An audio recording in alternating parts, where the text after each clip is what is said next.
I was lying on the cold kitchen floor in my daughter's Los Angeles home with soup spilling across my apron. My son-in-law stood over me, screaming that I was a useless old woman who could not even cook. My daughter sat in the living room and turned up the volume on the television, pretending she heard nothing. But 5 minutes later, a thunderous blast shook the entire kitchen, shattering glass and causing the walls to tremble. My daughter came running into the room and went completely pale when she saw what was standing in the middle of the smoke. My name is Margaret, and at 68 years old, I thought moving into my daughter Sarah's home in Los Angeles would bring us closer together. After my husband passed away 3 years ago, I sold my small house in Oregon and offered to help pay off their mortgage.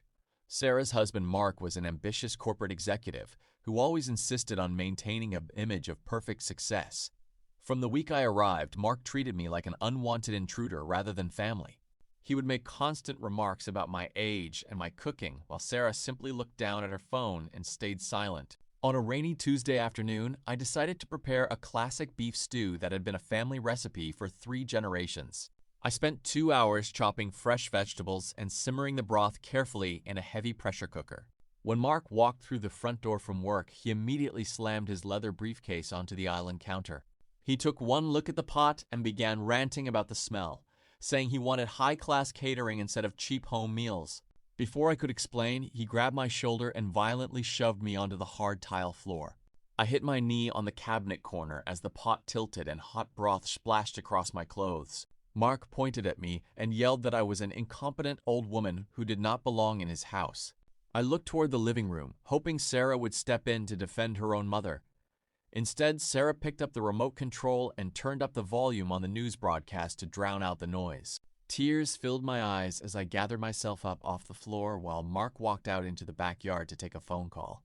5 minutes later, a deafening blast echoed through the entire residence. The force of the explosion blew open the kitchen pantry doors and sent a thick cloud of white smoke pouring through the hallway. Sarah dropped the remote and sprinted into the kitchen, shouting for her husband. When she rounded the corner and looked past the steam, her face turned completely pale and her lips began to tremble. Standing in the center of the room was a team of federal agents clad in tactical gear, holding an official warrant. The blast had not come from the pressure cooker on the stove, but from a specialized breach tool used by the authority units to blow open the heavy reinforced iron safe hidden behind the kitchen pantry wall. Behind the agents was the chief inspector holding a thick file containing evidence against Mark for massive corporate fraud and illegal offshore money laundering. Mark came running in from the patio, completely unaware that federal investigators had been tracking his illegal financial transactions for months. I had quietly handed over the financial ledgers I accidentally discovered in the basement 3 weeks prior to the authorities. Mark was handcuffed on the spot right in front of Sarah, who broke down in tears, realizing her luxurious lifestyle was built entirely on criminal deceit.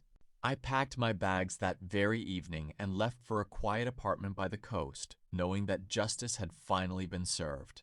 Never allow anyone to treat you with disrespect or assume that your age makes you powerless. True strength lies in patience and standing up for what is right, no matter how difficult the situation seems. Justice always finds a way to reveal the truth in the end.